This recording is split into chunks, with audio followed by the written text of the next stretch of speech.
ಸ್ನೇಹಿತರೆ ನಮಸ್ಕಾರ. ನಾನು ನಿಮ್ಮ ರಾಕೇಶ್ ಪೂಜಾರ್ಜಿ. ಸ್ನೇಹಿತರೆ, ಇತ್ತೀಚೆಗಂತೂ ಈ ಫೋಟೋ ಟ್ರೆಂಡಿಂಗ್ ಈಗ ನೋಡ್ತಾ ಇದ್ದೀರಲ್ಲ, ಈ ಫೋಟೋ ಟ್ರೆಂಡಿಂಗ್ ತುಂಬ ಸದ್ದು ಮಾಡ್ತಾಯಿದೆ. ಫೇಸ್ಬುಕ್ನಲ್ಲೋ, ಯೂಟ್ಯೂಬ್ನಲ್ಲೋ, ವಾಟ್ಸಾಪಲ್ಲೋ ಎಲ್ಲಿ ನೋಡಿದರೂ ಇದರದ್ದೇ ಸದ್ದು. ಕೆಲವರಂತೂ ಇದನ್ನು ಫೋಟೋ ಮಾಡಿ ತಮ್ಮ ವಾಟ್ಸಪ್ಪಲ್ಲಿ, ಫೇಸ್ಬುಕ್ಕಲ್ಲಿ ಎಲ್ಲ ಪೋಸ್ಟ್ ಮಾಡಿದ್ದಾರೆ. ಹಾಗಾದರೆ ಇದನ್ನ ಹೇಗೆ ಕ್ರಿಯೇಟ್ ಮಾಡೋದು, ಎಲ್ಲಿ ಕ್ರಿಯೇಟ್ ಮಾಡಬೇಕು, ಹೇಗೆ ಕ್ರಿಯೇಟ್ ಮಾಡಬೇಕು ಅಂತ ಈ ವಿಡಿಯೋದಲ್ಲಿ ತೋರಿಸ್ಕೊಡ್ತೀನಿ. ಹಾಗಾದರೆ ತಡೆಯೋಕ್ಕೆ ಬನ್ನಿ ನೋಡೋಣ. ಸ್ನೇಹಿತರೆ, ಗೂಗಲ್ ಕ್ರೋಮಿಗೆ ಹೋಗಿ ಗೂಗಲ್ ಸರ್ಚ್ ಇದರಲ್ಲಿ ಸರ್ಚ್ ಮಾಡಬೇಕು. Google gemini. ಆಲ್ರೆಡಿ ನಾನು ಸರ್ಚ್ ಮಾಡಿದ್ದೀನಿ, ಕೆಳಗಿದೆ. ನೀವು ಇನ್ನೊಂದು ಸಲ ಸರ್ಚ್ ಮಾಡಿದ್ದೀನಿ. ಈ ಗೂಗಲ್ ಜೆಮಿನಿ ಅಂತ ಸರ್ಚ್ ಮಾಡಿದ ಮೇಲೆ ಓಕೆ ಕೊಡಿ. ಅಲ್ಲಿ ಗೂಗಲ್ ಜೆಮಿನಿ ಅಂತ ಮೇಲೆ ಸ್ಕ್ರೀನಲ್ಲಿ ಕಾಣ್ತಿದೆಯಲ್ಲ, ಇದ್ರ ಮೇಲೆ ಕ್ಲಿಕ್ ಮಾಡಬೇಕು. ಅಂದರೆ ಇದರ ಲಾಗಿನ್ ಆಗಬೇಕು, ನಮ್ಮ ಗೂಗಲ್ ಅಕೌಂಟ್ ಲಾಗಿನ್ ಆಗಬೇಕು. ನಾನು ಆಲ್ರೆಡಿ ಲಾಗಿನ್ ಆಗಿದ್ದೀನಿ. ಲಾಗಿನ್ ಆಗದೇ ಇದ್ದರೆ ನೀವು ಲಾಗಿನ್ ಆಗಿ. ಹಲೋ ರಾಕೇಶ್ ಅಂತ ತೋರಿಸ್ತಿದೆ ನೋಡಿ.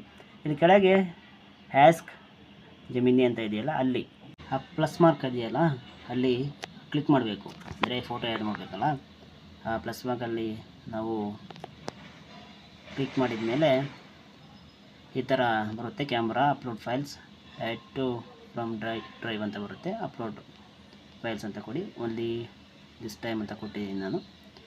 ಅದಾದ ಕೂಡಲೇ ಅಲ್ಲಿ ಇದು ಕಾಣಿಸುತ್ತಲ್ಲ, ಅಲ್ಲಿ ಕ್ಲಿಕ್ ಮಾಡಿದ ಮೇಲೆ ಗ್ಯಾಲರಿ ಓಪನ್ ಆಗುತ್ತೆ, ಅಂದರೆ ಡ್ರೈವ್ ಓಪನ್ ಆಗುತ್ತೆ. ನಾನು ಗ್ಯಾಲರಿಗೆ ಬಂದೀನಿ. ಅಲ್ಲಿ ಅಪ್ಪು ಫೋಟೋಸ್ ಇದ್ದಾವಲ್ಲ, ಅದ್ರ ಮೇಲೆ ಕ್ಲಿಕ್ ಮಾಡಿ ಅದರಲ್ಲಿ ಯಾವುದಾದ್ರೂ ಒಂದು ಫೋಟೋನ ಸೆಲೆಕ್ಟ್ ಮಾಡ್ಕೋಬೇಕು. ಸ್ಟ್ಯಾಂಡಿಂಗ್ ಫೋಟೋ ಆದ್ರೂ ಚೆನ್ನಾಗಿರುತ್ತೆ. ಯಾವ್ದು ಸೆಲೆಕ್ಟ್ ಮಾಡಲಿ ಅಂತ ಇದರಲ್ಲಿ ಇದನ್ನು ಸೆಲೆಕ್ಟ್ ಮಾಡ್ಕೊಳ್ಳೋಣ. ಈಗ ಫೋಟೋ ಸೆಲೆಕ್ಟ್ ಆಯಿತು. ನೆಕ್ಸ್ಟ್ ಈಗ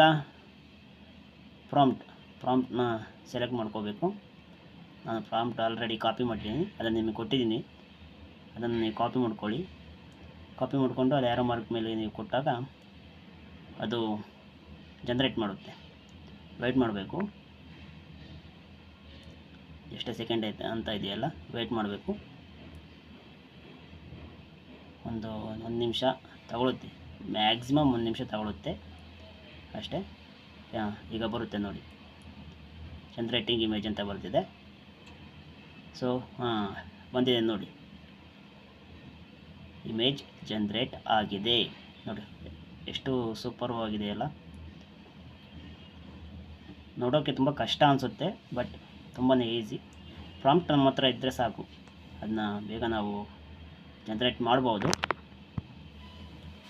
ನೀವು ಜನ್ರೇಟ್ ಮಾಡಿ, ತುಂಬ ಕಷ್ಟ ಏನಿಲ್ಲ. ಅದು ಪಕ್ಕದಲ್ಲಿ ಡೌನ್ಲೋಡ್ ಅಂತ ಇದೆಯಲ್ಲ, ಅಲ್ಲಿ ಕೊಟ್ಟರೆ ಅದು ಇಮೇಜ್ ಡೌನ್ಲೋಡ್ ಆಗುತ್ತೆ. ಈಗ ನನಗೆ ಇಮೇಜ್ ಡೌನ್ಲೋಡ್ ಆಗಿದೆ. ನೋಡಿದ್ರಲ್ಲ ಫ್ರೆಂಡ್ಸ್, ಹೇಗೆ ಇಮೇಜ್ನ ಜನ್ರೇಟ್ ಮಾಡ್ಕೋಬೇಕು ಅಂತ. ಇನ್ಯಾಗ್ತಾರ, ನೀವು ಹೋಗಿ ನಿಮ್ಮ ಇಮೇಜ್ನ ಜನ್ರೇಟ್ ಮಾಡ್ಕೊಳ್ಳಿ. ವಿಡಿಯೋ ನೋಡಿದ್ದಕ್ಕಾಗಿ ಎಲ್ಲರಿಗೂ ಧನ್ಯವಾದಗಳು.